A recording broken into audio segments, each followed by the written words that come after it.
Assalamualaikum warahmatullahi wabarakatuh. Para pendengar kisah hikmah yang dirahmati Allah. Dalam kesempatan kali ini, izinkan kami menceritakan tentang seseorang yang memiliki kekuatan hafalan, memiliki kecerdasan, waro dan pemberani dalam membela kebenaran. Sosok yang penuh dengan kesabaran dalam menghadapi berbagai macam cobaan dan musibah dalam rangka membela agama Allah. Dialah pembesarnya para tabi'in, yaitu Sa'id bin Al-Musayyib. Para pendengar kisah hikmah yang dirahmati Allah Subhanahu wa taala. Sa'id bin Al-Musayyib memiliki nama lengkap Sa'id bin Al-Musayyib bin Hazn bin Abi Wahab ibn Amr bin A'id bin Imran bin Makhzum Al-Qurashi Al-Makhzumi Al-Madani, dan beliau dikenal dengan nama panggilan Abu Muhammad. Ibnu Sa'ad pernah meriwayatkan dengan sanadnya dari Ali bin Zaid dari Sa'id bin Al-Musayyib bin Hazn. Dia berkata, sesungguhnya kakeknya yang bernama Hazn datang menghadap Rasulullah SAW, dan beliau pun menanyai sang kakek, "Siapa namamu?" Hazn pun menjawab, "Aku Hazn." Maka Nabi SAW berkata, "Tidak, kamu adalah Sahal."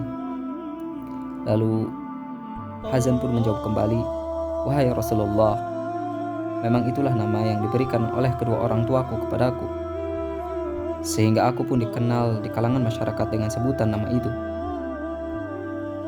Mendengar hal tersebut, Rasulullah SAW pun terdiam. Maka sejak itulah keluarga Sa'id bin Al-Musayyib dikenal di kalangan Ahlul Bait dengan nama atau sebutan Al-Hazunah, yakni keturunan Hazn. Para pendengar kisah hikmah yang dirahmati Allah Subhanahu wa taala, pada saat Khalifah Umar ibn al-Khattab radhiyallahu anhu memimpin tampuk kekuasaan Islam dan telah berjalan 2 atau 4 tahun, maka di saat itulah Sa'id bin Al-Musayyib terlahir ke dunia ini. Walaupun ada juga yang berpendapat bahwasannya Sa'id bin Al-Musayyib dilahirkan 2 tahun sebelum pemerintahan Khalifah Umar ibn al-Khattab. Ibnu Sa'ad pernah berkata, Muhammad bin Umar mengatakan bahwa Muhammad bin Umar pernah berkata, "Demi Allah, apa yang aku tahu dan disaksikan juga oleh orang banyak adalah dia, Sa'id bin Al-Musayyib, dilahirkan setelah pemerintahan Umar bin Khattab berjalan selama 2 tahun." Dan mungkin itulah pendapat yang lebih tepat. Sa'id bin Al-Musayyib memiliki karakter dan sifat-sifat yang menunjukkan kebaikan-kebaikan, sebagaimana yang dituturkan oleh Imran bin Abdul Malik. Dia berkata, Sa'id bin Al-Musayyib berkata, "Aku tidak pernah merasa takut kepada sesuatu pun, seperti ketakutanku kepada wanita." Lalu dilanjutkan oleh perawi, orang-orang yang mendengarnya selanjutnya mengatakan, "Sesungguhnya orang seperti Anda tidak pernah menginginkan wanita untuk dinikahi, dan tidak ada wanita yang mau mengawini Anda." Maka Sa'id bin Al-Musayyib pun berkata, "Memang itulah yang aku katakan kepada kalian." Selanjutnya perawi pun berkata, Sa'id bin Al-Musayyib adalah seorang yang tua renta dan telah kabur penglihatannya. Dari Muhammad bin Hilal, dia pun berkata bahwasannya dia pernah melihat Sa'id bin Al-Musayyib dengan penglihatannya yang rabun. Dia selalu memakai kopiah halus dan surban berwarna putih, dan terdapat pula bendera warna merah yang membentang sejengkal di belakangnya.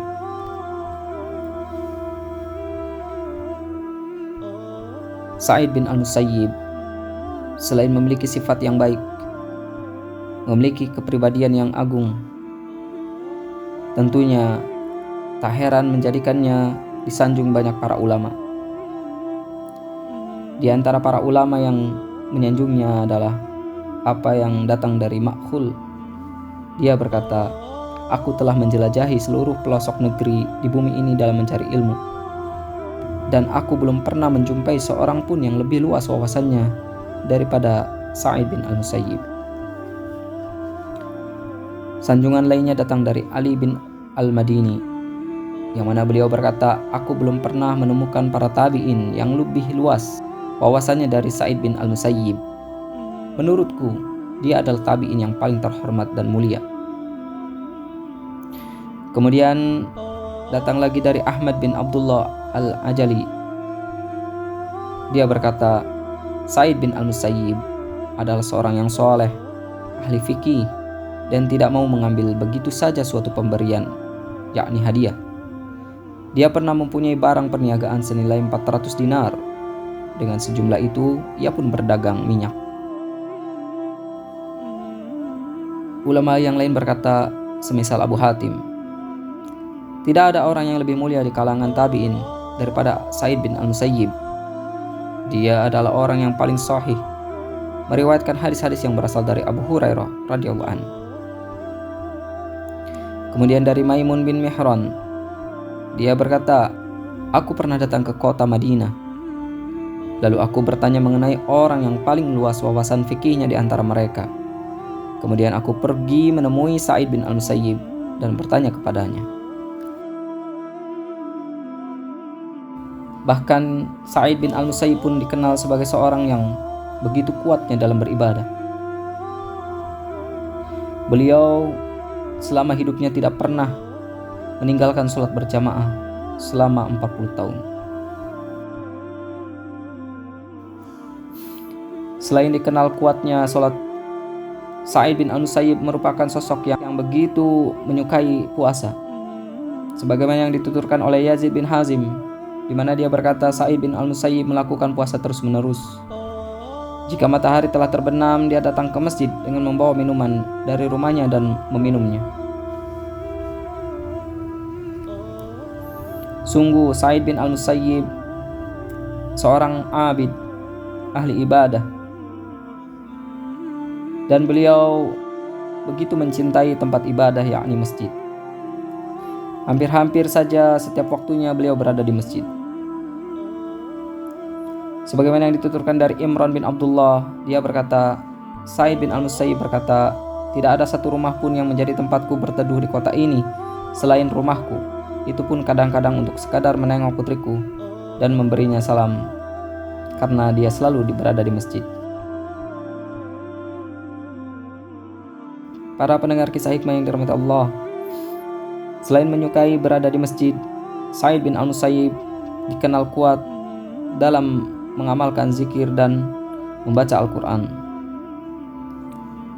Sebagaimana dari Asim bin Al-Abbas Al-Asadi, dia berkata, Sa'id bin al-Musayyib sering berzikir dan merasa takut kepada Allah. Aku juga mendengar dia banyak membaca ayat Al-Quran di atas kendaraannya. Dia sering membaca dengan suara nyaring, Bismillahirrahmanirrahim. Dia senang mendengarkan syair, akan tetapi tidak mau melantunkannya. Sungguh indah apa yang sejarah telah catat tentang Sa'id bin al-Musayyib. Beliau seorang abid yang memiliki ilmu pengetahuan yang sangat luas, memiliki ilmu yang mendalam, dan itu telah dibuktikan oleh perkataan para ulama. Dari Yahya bin Hibban, dia berkata, tokoh terkemuka di Madinah pada masanya dan yang sangat dihormati dalam bidang fatwa adalah Sa'id bin al-Musayyib. Bahkan ada yang menyebutkan bahwasanya dia adalah imamnya para ulama fikih. Qatadah berkata, aku belum pernah melihat seorang yang lebih tahu tentang hukum halal dan haram dari Sa'id bin al-Musayyib. Bagaimana tidak, seorang Sa'id bin al-Musayyib memiliki ilmu yang luas. Itu dikarenakan beliau pernah berguru kepada banyak para ulama dan kalangan sahabat. Sebagaimana yang dituturkan oleh Hisham bin Sa'ad, dia berkata, aku pernah mendengar Az-Zuhri berkata ketika ada seorang bertanya kepadanya, dari mana Sa'id bin al-Musayyib menimba ilmu? Imam Az-Zuhri pun mengatakan, dari Zaid bin Sabit. Dia juga pernah berguru kepada Sa'ad bin Abi Waqqas, Ibnu Abbas, dan Ibnu Umar. Di samping itu dia juga berguru kepada istri Rasulullah SAW seperti Sayyidah Aisyah dan Ummu Salamah radhiyallahu anhuma. Bahkan dia juga pernah berguru kepada Utsman bin Affan, Ali bin Abi Thalib, Suhaib, Muhammad bin Maslamah ridwanullah alaihim ajma'in. Dan tentunya Sa'id bin Al-Musayyib paling banyak meriwayatkan hadis dari Abu Hurairah yang merupakan mertuanya. Sungguh dia pernah disebut oleh orang sebagai orang yang paling tahu tentang apa yang pernah diputuskan Umar ibn al-Khattab dan Utsman bin Affan radhiyallahu anhuma dalam pengadilan. Abu Thalib pernah berkata, "Aku pernah bertanya kepada Imam Ahmad bin Hambal, siapa Sa'id bin Al-Musayyib?" Maka dijawab oleh Imam Ahmad, "Siapa yang dapat menandingi Sa'id bin Al-Musayyib? Dia adalah orang yang dapat dipercaya dan termasuk orang yang soleh." Aku pun bertanya lagi, apakah riwayat Sa'id dari Umar ibn al-Khattab dapat dijadikan hujjah? Maka dijawab oleh Imam Ahmad, dia adalah hujjah bagi kita. Dia pernah melihat Umar dan banyak mendengar hadis darinya. Kalaulah riwayat Sa'id dari Umar tidak diterima, lalu siapa lagi yang dapat diterima?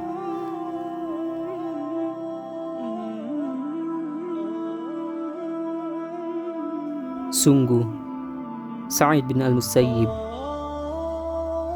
termasuk seorang pembesar tabi'in yang dikenal luas keilmuannya. Bahkan kedudukannya di Madinah, beliau dijadikan tempat sandaran dalam fatwa bagi kaum muslimin. Sebagaimana yang dituturkan oleh Abdurrahman bin Abu Zinad dari ayahnya. Dia berkata, ada 7 orang di Madinah yang merupakan sandaran fatwa bagi khalayak umum. Mereka adalah Sa'id bin Al-Musayyib, Abu Bakar bin Abdurrahman bin Al-Haris bin Hisha, Urwah bin Az-Zubair, Abdullah bin Utbah, Al-Qasim bin Muhammad, Kharijah bin Zaid, dan Sulaiman bin Yasar. Para pendengar kisah hikmah yang dirahmati Allah Subhanahu wa taala, selain memiliki keluasan ilmu dan kedudukan sebagai mufti, Sa'id bin Al-Musayyib dikenal juga sebagai orang yang memiliki kemampuan dalam menafsirkan mimpi. Sebagaimana yang diucapkan oleh Az-Zahabi, di mana beliau berkata, Al-Waqidi mengatakan bahwasannya Sa'id bin Al-Musayyib adalah orang yang paling kompeten dalam menafsirkan mimpi di kalangan masyarakat. Sa'id bin Al-Musayyib mempelajari ilmu tentang tafsir mimpi dari Asma binti Abu Bakar As-Siddiq radhiyallahu anhu. Adapun Asma sendiri mempelajari dari ayahnya. Dalam sebuah hadis yang diriwayatkan Amr bin Hubay bin Kulai, disebutkan bagaimana Sa'id bin Al-Musayyib menafsirkan suatu mimpi. Amr bin Hubay bin Kulai berkata, pada suatu saat aku berbincang dengan Sa'id bin Al-Musayyib, lalu aku merasa ada sesuatu yang membebani pikiran dan menggoyahkan agamaku. Kemudian tibalah seorang lelaki datang kepadaku dan berkata, aku pernah bermimpi bertemu dengan Khalifah Abdul Malik bin Marwan. Lalu aku mendorongnya hingga jatuh ke tanah dan melukainya. Dan aku pun mengikat punggungnya dengan 4 tali.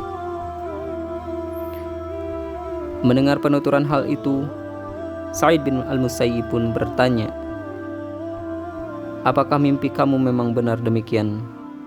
Laki-laki itu menjawab, ya benar.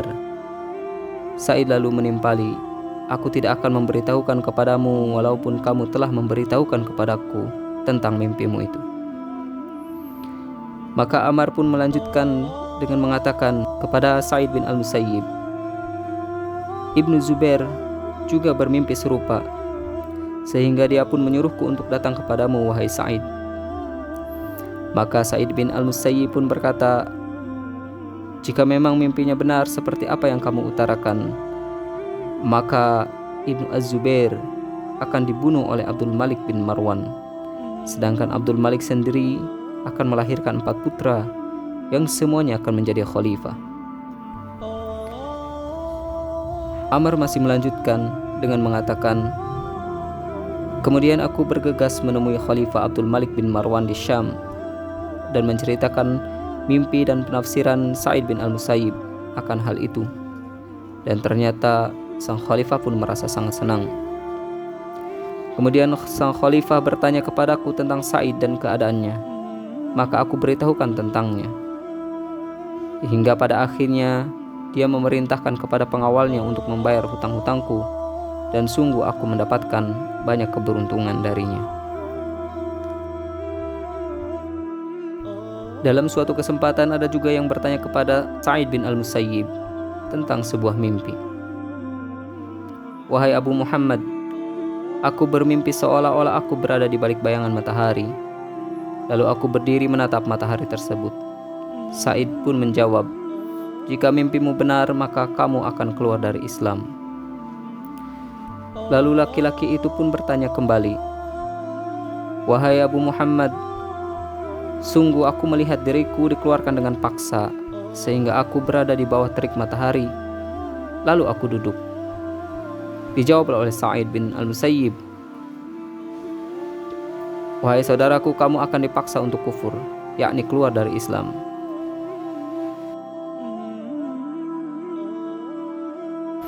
Demikianlah beberapa riwayat yang menceritakan bahwasannya Sa'id bin al-Musayyib adalah seorang ulama yang mampu menafsirkan suatu mimpi dan tafsirannya tepat dengan izin Allah Subhanahu wa Ta'ala. Para pendengar kisah hikmah yang dirahmati Allah Subhanahu wa Ta'ala,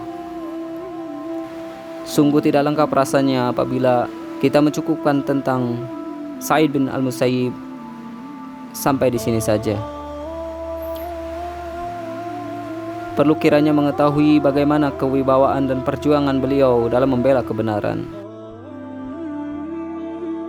Dari Imran bin Abdullah, dia berkata, Sa'id mempunyai hak atas harta yang ada di Baitul Mal sebanyak 30.000. Dia pun diundang untuk mengambilnya, namun dia menolaknya, lalu berkata, aku tidak membutuhkannya, hingga Allah berkenan memberikan keputusan yang adil antara aku dan Bani Marwan.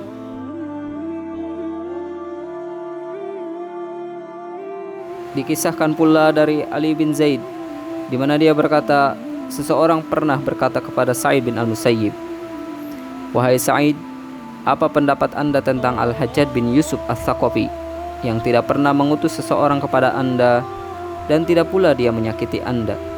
Maka Sa'id bin al-Musayyib menjawab, demi Allah, hanya saja dia pernah masuk masjid dengan ayahnya, kemudian melakukan sholat yang tidak sempurna ruku dan sujudnya. Lalu aku pun segera mengambil segenggam kerikil dan aku lemparkan kepadanya. Al-Hajjaj pun berkata, sungguh aku merasa telah melakukan sholat dengan baik. Lihatlah bagaimana keberanian Sa'id bin al-Musayyib berhadapan dengan Al-Hajjaj bin Yusuf Ats-Tsaqafi yang dikenal sebagai pemimpin yang cukup zalim kepada kaum muslimin. Dikisahkan pula dalam riwayat yang lain, di mana Imran bin Talhah Al-Khuzai berkata, suatu ketika Abdul Malik bin Marwan menunaikan ibadah haji. Ketika sampai di Madinah dan berdiri di pintu Masjid Nabawi, dia mengutus seorang pengawal kepada Sa'id bin al-Musayyib untuk memanggilnya. Akan tetapi Sa'id bin al-Musayyib tidak mempedulikannya. Kemudian utusan khalifah itu mendatanginya dan mengatakan, wahai Abu Muhammad, penuhilah panggilan Amirul Mukminin yang sedang berdiri di pintu masjid. Dia ingin berbincang-bincang denganmu. Maka Sa'id bin al-Musayyib menjawab, Amirul Mukminin tidak mempunyai urusan apapun denganku, dan aku pun tidak mempunyai urusan sedikit pun dengannya.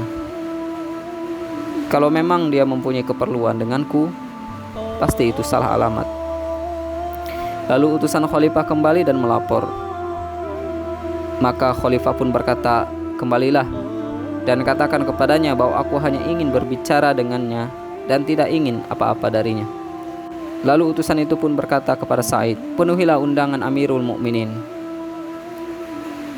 Dan seperti biasa, Sa'id pun menjawab apa yang dijawabnya pada pertama kali. Hingga pada akhirnya pengawal itu pun berkata dengan berangnya kepada Sa'id bin Al-Musayyib, "Wahai Sa'id, kalaulah dia tidak memerintahkanku untuk memanggilmu, maka aku tidak akan kembali menghadap kepadanya kecuali dengan membawa kepalamu. Sungguh Amirul Mukminin hanya ingin berbincang denganmu, dan kamu bersikap seperti ini."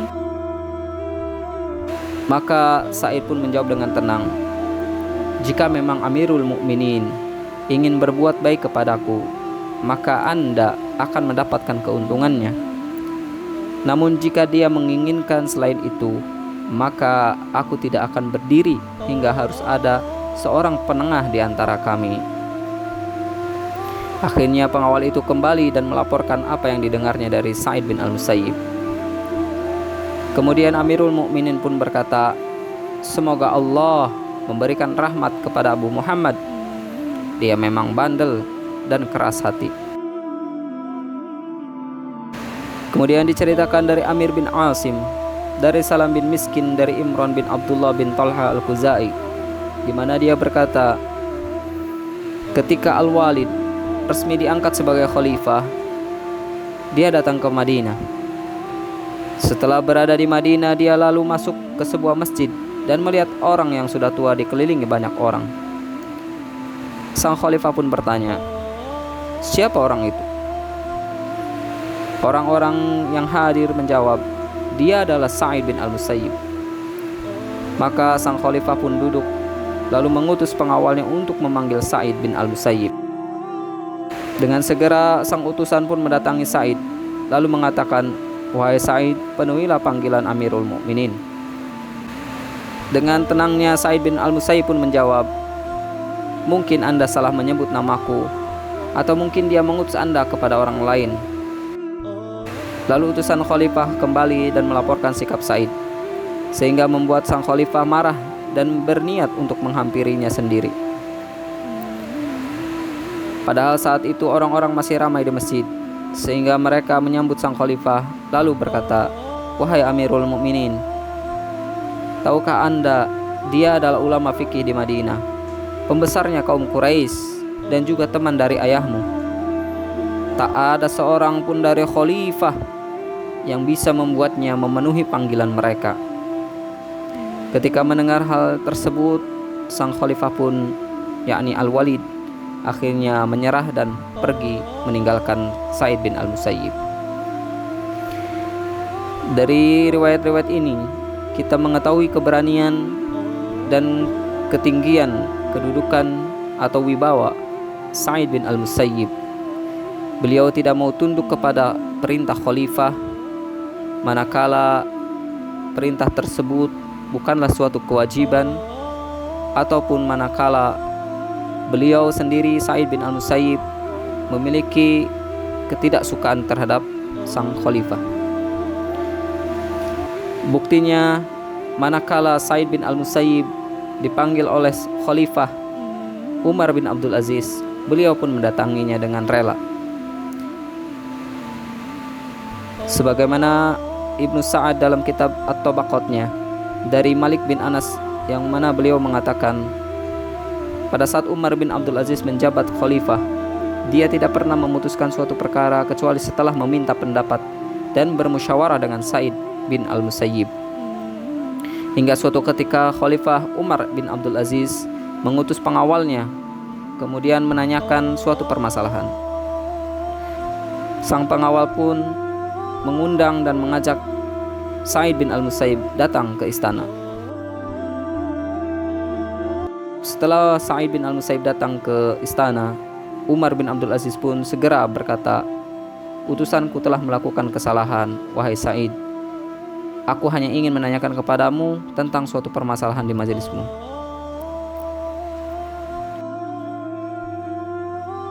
Lihatlah bagaimana Sa'id bin Al-Musayyib menghormati panggilan Umar bin Abdul Aziz. Itu dikarenakan Umar bin Abdul Aziz seorang khalifah yang adil dan begitu banyak dicintai oleh rakyatnya, termasuknya disenangi oleh Sa'id bin Al-Musayyib. Para pendengar kisah hikmah yang dirahmati Allah Subhanahu wa taala, sungguh profil Sa'id bin Al-Musayyib bisa menjadi cerminan bagi kita kaum muslimin agar menjadi orang yang memiliki prinsip yang teguh, sehingga kita memiliki wibawa dan ketinggian, tidak terpengaruh oleh jabatan, tidak terpengaruh oleh harta, benda, dan dunia, sebagaimana yang dilakukan oleh Sa'id bin Al-Musayyib. Kemudian para pendengar kisah hikmah yang dirahmati Allah Subhanahu wa taala, Sa'id bin Al-Musayyib adalah sosok ayah yang sangat baik. Dia memiliki putri yang sangat cantik dan soleha, yang beliau nikahkan sendiri dengan muridnya. Dari Abu Bakar bin Abi Dawud, dia berkata, sebenarnya putri Sa'id bin Al-Musayyib telah dipinang oleh Khalifah Abdul Malik bin Marwan untuk dinikahkan dengan putranya yang bernama Al-Walid. Namun Sa'id menolaknya, sehingga sang khalifah pun berusaha dengan berbagai cara agar bisa mendapatkan persetujuannya.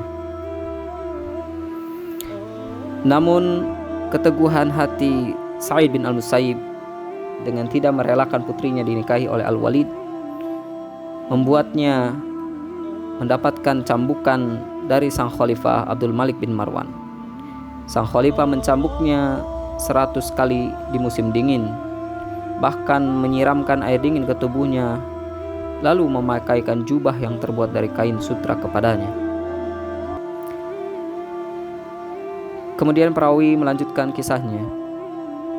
Ahmad, anak dari Abdurrahman bin Wahab, telah memberitahukan kepadaku bahwasanya Umar bin Wahab telah memberitahukan kepada kami dari Atok bin Khalid, dari Ibnu Harmalah, dari Ibnu Abi Wada'ah, yakni Kasir bin Abdul Muttalib bin Abi Wada'ah, di mana dia berkata, dahulu aku sering berbincang dengan Sa'id bin Al-Musayyib, hingga suatu hari dia tidak menjumpaiku untuk beberapa waktu lamanya. Ketika aku datang ke rumahnya, dia pun bertanya, di mana kamu selama ini? Maka aku pun menjawab, wahai Abu Muhammad, salah satu anggota keluargaku meninggal dunia, sehingga aku pun sibuk karena perkara tersebut. Lalu Sa'id bin Al-Musayyib pun berkata, mengapa kamu tidak memberitahukan kepadaku sehingga aku bisa melayatnya? Setelah itu Sa'id bin Al-Musayyib pun menyusul dengan pertanyaan-pertanyaan.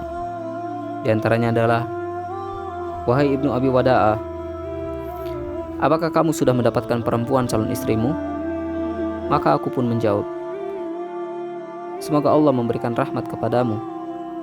Sungguh siapa yang sudi menikahkan putrinya dengan orang sepertiku, sedangkan aku tidak mempunyai apa-apa kecuali uang 2 atau 3 dirham saja. Lalu Sa'id pun berkata dengan tegas, saya wahai Ibnu Abi Wada'ah. Maka aku pun berkata, sungguh? Betul, jawab Sa'id. Kemudian dia pun memuji Allah. Setelah mendengar jawaban tersebut, aku pun berdiri dan sampai tidak menyadari apa yang aku lakukan karena saking senangnya. Aku lalu pulang ke rumah sambil berpikir, kepada siapa aku harus mendapatkan pinjaman? Hingga tibalah waktu maghrib, dan aku pun sholat maghrib di masjid. Barulah aku pulang ke rumah. Pada saat itu aku memang sendirian di rumah dan berpuasa. Lalu ketika aku mempersiapkan makanan untuk berbuka puasa dan makan malam yang terdiri dari roti dan minyak zait, tiba-tiba terdengar di luar ada seorang yang mengetuk pintu. Maka aku pun bertanya, siapa di luar? Dijawablah, aku Sa'id. Sa'id? Aku pun langsung berpikir pada setiap orang yang bernama Sa'id, hingga aku mendapati nama Sa'id bin Al-Musayyib. Aku pun terheran dengan kedatangan Sa'id bin Al-Musayyib, karena beliau termasuk orang yang tidak pernah keluar dari lingkungan masjid dan rumahnya selama 40 tahun. Lalu ada apa gerangan beliau sampai ke rumahku? Maka dibukalah pintu olehku, dan ternyata benar, dia adalah Sa'id bin Al-Musayyib yang aku kenal. Sungguh aku kira dia tidak mau ke sini. Lalu aku berkata, "Wahai Abu Muhammad, tidakkah lebih baik Anda mengutus seorang untuk memanggilku sehingga aku bisa datang ke rumah Anda?" "Tidak, kamulah yang pantas didatangi," jawab Sa'id. "Kamu adalah orang yang belum beristri, sehingga alangkah lebih baiknya jika kamu segera menikah. Aku merasa kasihan jika engkau melewati malam-malam dengan seorang diri. Ini calon istrimu, wahai Ibnu Abi Wadah," kata Sa'id sambil menunjukkan putrinya. Dan benar saja putrinya yang berada di belakangnya pun menunjukkan dirinya. Lalu ditariklah oleh Sa'id hingga dia masuk ke rumahku. Kemudian dia menutup kembali pintu. Bahkan sempat pula putrinya itu terjatuh karena saking malunya bertemu denganku, hingga kemudian dia mampu bangun dengan berpegangan kepada daun pintu. Aku pun cepat-cepat meletakkan sebuah mangkuk besar di antara bayangan lampu agar sang putri tidak kelihatan. Lalu aku naik ke tingkat rumahku dan berteriak mengundang semua tetangga untuk datang. Tak butuh berapa lama, akhirnya para tetangga pun datang kepadaku dan bertanya, "Ada apa?" Maka aku beritahukan maksud keinginanku kepada mereka. Dan mereka pun akhirnya menemui calon istriku itu. Setelah itu, calon istriku datang kepadaku dan berkata, "Wahai suamiku, aku masih belum bisa bersentuhan denganmu sebelum 3 hari." Aku pun menunggu hingga 3 hari dan baru bisa melakukan malam pertama dengannya. Dan ternyata dia adalah perempuan yang tercantik dan memiliki hafalan Quran. Dia adalah seorang wanita yang paling luas wawasannya tentang sunnah Rasulullah SAW daripada yang lain. Bahkan dia juga tahu betul dan memperhatikan hak suami, hingga aku berbulan madu dengannya sampai 1 bulan lamanya, yang membuat aku tidak bisa bertemu dengan Sa'id bin Al-Musayyib selama itu. Setelah 1 bulan, aku kemudian menemui Sa'id yang saat itu sedang memberikan pelajaran kepada kaum muslimin. Aku ucapkan salam kepada mereka dan mereka pun menjawabnya. Namun Sa'id bin Al-Musayyib, bapak mertuaku, tidak mau menemuiku sebelum pengajian selesai. Hingga para jamaah pun meninggalkan masjid. Tinggallah aku sendirian dengannya. Lalu Sa'id bin Al-Musayyib pun berkata, "Bagaimana keadaan istrimu?" Aku menjawab, "Wahai Abu Muhammad, dia baik-baik saja. Dia lebih senang berkawan daripada mencari musuh." Lalu Sa'id pun berkata, "Hilangkanlah keraguan-raguan pada dirimu." Hingga aku bergegas ke rumah dan tiba-tiba Sa'id bin Al-Musayyib menyelipkan uang 20.000 dirham untukku.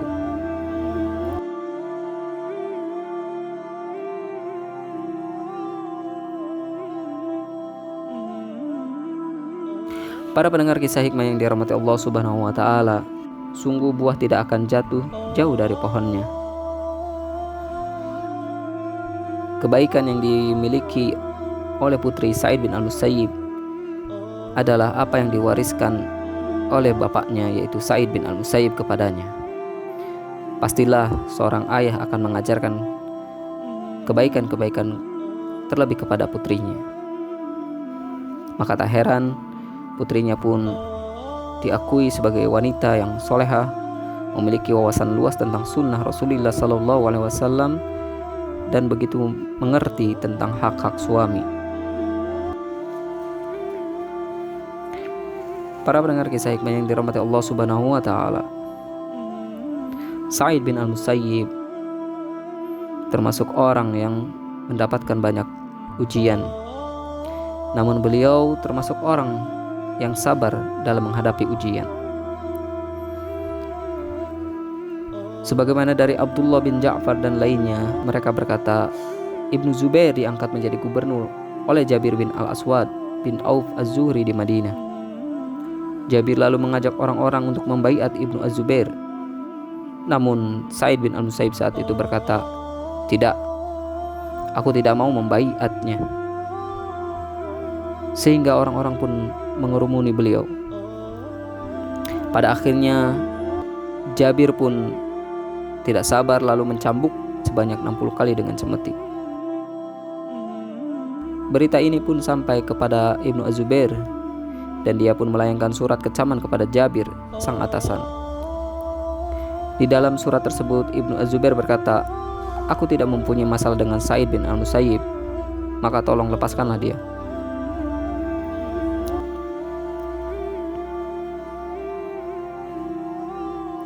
Diceritakan pula dari mereka, sesungguhnya Abdul Aziz bin Marwan telah meninggal dunia di Mesir pada tahun 84 Hijriah. Kemudian Abdul Malik mengangkat kedua putranya menjadi putra mahkota. Dia mengirimkan selebaran kepada warga di seluruh negeri agar mereka mau membaiatnya, menyatakan ketaatan dan kesetiaan kepada mereka berdua. Namun lagi-lagi Sa'id bin Al-Musayyib menolaknya dan berkata kepada mereka, "Aku akan melihat dulu sikap dan perilaku mereka berdua." Akibat sikap tersebut, Hisham pun lalu mencambuknya sebanyak 60 kali, memaksanya untuk berkeliling kampung dengan celana dalam yang terbuat dari rumbai hingga mencapai puncak suatu bukit. Sa'id pun bertanya, "Kemanakah kalian menggiringku?" Dijawablah oleh mereka, "Ke penjara sebagai tahanan." Mendengar hal itu, Sa'id lantas berkata, "Demi Allah, ini pasti penyaliban, karena kalau tidak, aku tidak akan memakai pakaian semacam ini." Akhirnya mereka pun mengembalikan Sa'id bin Al-Musayyib ke penjara dan menahannya. Hisham kemudian menulis surat kepada Khalifah Abdul Malik bin Marwan yang berisi tentang apa yang dilakukannya kepada Sa'id bin Al-Musayyib. Namun ternyata sang Khalifah justru menegur apa yang dilakukannya terhadap Sa'id. Di dalam suratnya Abdul Malik mengatakan, "Demi Allah, sesungguhnya Sa'id bin Al-Musayyib adalah orang yang seharusnya mendapatkan belas kasihan daripada harus dipukuli. Meski kami tahu bahwa Sa'id memang tidak sependapat denganmu, wahai Hisham."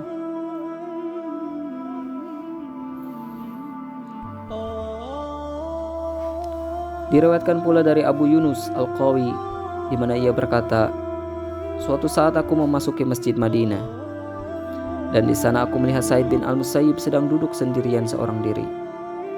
Lalu aku bertanya kepada orang-orang, apa yang terjadi padanya? Ada yang mengatakan dia sedang dikucilkan. Tidak seorang pun boleh mendekat dan mengajaknya bicara.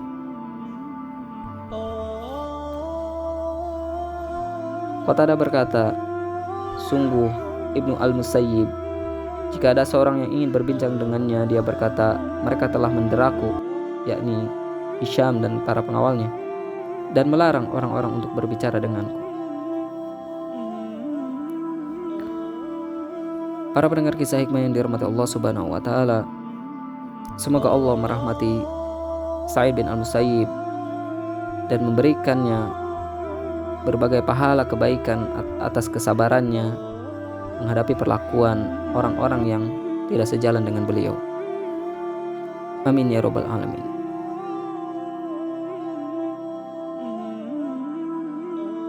Para pendengar kisah yang dirahmati Allah Subhanahu wa taala, mengenai profil Sa'id bin Al-Musayyib tentu membutuhkan lembaran-lembaran kertas yang banyak untuk bisa menceritakan semua hal ihwal tentangnya, tentang kebaikannya, tentang ilmunya, tentang keluasan cakrawalanya, dan termasuk pula mengenai daftar murid dan guru-guru beliau. Sa'id bin Al-Musayyib diceritakan bahwasannya memiliki beberapa guru, antara lain Abu Bakar dengan hadis mursalnya, Umar bin Al-Khattab, Utsman bin Affan, Ali bin Abi Thalib, Sa'ad bin Abi Waqqas, Hukaim bin Hizam, Ibnu Abbas, Ibnu Umar, Ibnu Amr bin Al-Ash, ayahnya Al-Musayyib, Muammar bin Abdullah bin Nadlah, Abu Zar Al-Ghifari, Abu Darda, Hasan bin Sabit, Zaid bin Sabit, Abdullah bin Zaid Al-Mazini, Utab bin Asid, Utsman bin Abi Al-As, Abu Sa'labah Al-Kushani, Abu Qatadah, Abu Musa Al-Asy'ari, Abu Sa'id, Abu Hurairah, dan bahkan dia telah menikahkan Sa'id dengan putrinya. Kemudian guru beliau adalah Sayyidah Aisyah, Asma binti Umais, Khawla binti Hukaim, Fatimah binti Qais, Ummu Sulaim, Ummu Syarik, dan Khalaq. Kemudian mengenai murid-murid beliau, Al-Hafidh berkata, mereka yang meriwayatkan dari Sa'id bin Al-Musayyib antara lain putranya sendiri yakni Muhammad, kemudian Salim bin Abdullah bin Umar, Imam Az-Zuhri, Imam Qatadah, Syarik bin Abi Tamar, Abu Az-Zinad, Sulami, Sa'id bin Ibrahim, Amr bin Murrah, Yahya bin Said Al-Ansari, Daud bin Abi Hind, Tariq bin Abdurrahman, Abdul Hamid bin Jubair bin Syu'bah, Abdul Khaliq bin Salamah, Abdul Majid bin Sahal, Amr bin Muslim bin Imara bin Ukaimah, Abu Ja'far Al-Bakir, Ibnu Al-Munkadir, Hashim bin Utbah, Yunus bin Yusuf, dan jamaah. Demikianlah daftar guru dan murid Sa'id bin Al-Musayyib. Para pendengar kisah hikmah yang dirahmati Allah Subhanahu wa taala, berikutnya marilah kita sedikit mengetahui beberapa kata mutiara yang diucapkan oleh Sa'id bin Al-Musayyib yang tertuang di lembaran-lembaran sejarah. Dari Abdullah bin Muhammad, dia berkata, Sa'id bin Al-Musayyib telah memberitahukan kepada kami dengan mengatakan, seseorang tidak akan pernah mencapai kemuliaan dan kehormatan yang sebanding dengan kehormatan orang yang taat kepada Allah, dan seseorang tidak akan terhina sebagaimana terhinanya orang-orang yang telah berbuat maksiat kepada Allah. Cukuplah pertolongan Allah bagi seorang mukmin ketika dia melihat musuh-musuhnya telah berbuat maksiat kepadanya. Sa'id bin Al-Musayyib pun pernah berkata, tidak ada yang lebih mudah bagi setan untuk menggoda kecuali melalui perempuan. Sa'id bin Al-Musayyib pun pernah berkata, janganlah kalian banyak berkawan dengan orang zalim, kecuali dalam hati kalian harus mengingkari apa yang mereka lakukan, agar amal dan perbuatan kalian yang baik tidak menjadi luntur karenanya. Di riwayat yang lain, Sa'id pun pernah berkata, sesungguhnya dunia itu adalah sesuatu yang hina, dan semua orang yang suka kehinaan akan mencarinya. Dan yang lebih hina lagi adalah jika orang tersebut mengambilnya dengan cara yang tidak sah, mengambil yang bukan haknya, dan menginfakkan ke jalan yang tidak pada tempatnya. Itulah beberapa kata mutiara yang disampaikan oleh Sa'id bin Al-Musayyib sebagai pengingat dan nasihat untuk kaum muslimin yang dirahmati Allah Subhanahu wa taala. Sungguh kehadiran Sa'id bin Al-Musayyib ke alam dunia menjadi cahaya dan petunjuk bagi kaum muslimin dengan ilmu yang dibawanya. Namun sebagaimana manusia biasa, beliau pun pada akhirnya harus meninggalkan dunia ini. Beliau pun mengalami sakit yang pada akhirnya membawanya kepada kematian. Diriwayatkan dari Abdurrahman bin Al-Haris Al-Makhzumi, dia berkata, sakit yang diderita Sa'id semakin parah. Lalu Nafi bin Jubair menjenguknya dan dilihatnya dia sedang pingsan. Kemudian Nafi berkata, hadapkan dia ke arah kiblat. Orang-orang pun menghadapkan beliau ke arah kiblat, dan tak lama setelah itu dia pun tersadar. Setelah sadarnya, Sa'id bin Al-Musayyib pun bertanya, siapa yang memerintahkan kepada kalian untuk menghadapkan peranjangku ke arah kiblat? Apakah Nafi? Nafi pun menjawab, betul saya, wahai Sa'id. Lalu Sa'id pun berkata kepadanya, kalaulah aku tidak berpegang teguh kepada kiblat dan agamaku, niscaya usaha kalian yang menghadapkanku ke arah kiblat itu akan sia-sia, tidak ada artinya.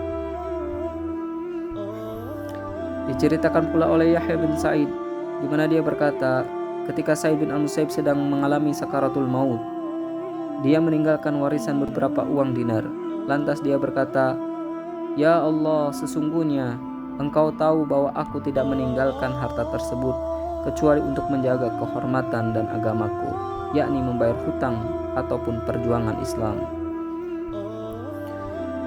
Dan dengan izin Allah Subhanahu wa taala, Sa'id bin al-Musayyib pun pada akhirnya meninggal dunia di Madinah, yakni pada tahun 94 Hijriah, di mana pada saat itu yang menjadi khalifah adalah Al-Walid bin Abdul Malik.